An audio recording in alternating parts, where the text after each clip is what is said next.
அதோட கிறிஸ்தர் இன்னைக்கு பாத்தீங்கன்னா தமிழ்நாட்டுல சுமார் 3000 ஜல்லி கிறிஸ்தர் இருக்குது.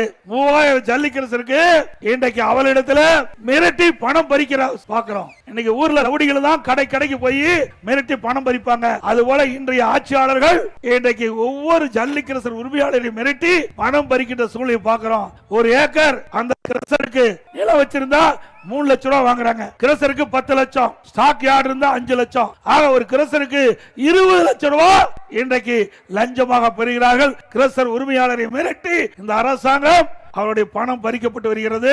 இன்றைக்கு தமிழகத்தில் சுமார் 3000 ஜல்லி கிரசர் இருக்குது. 3000 ஜல்லி கிரசர்ல ஒரு கிரசருக்கு 20 லட்சம் ரூபாய்னா கிட்டத்தட்ட 600 கோடி இதிலே கொள்ளையடிக்க இந்த அரசு துணிந்து விட்டது. நாங்கள் இதை சும்மா பார்த்துக்கிட்டு வேடிக்கை பார்த்துட்டு இருக்க மாட்டோம். எப்படி இந்த அரசு கொள்ளையடிப்பதை மக்கள் பொறுத்துக் கொள்ள மாட்டாங்க.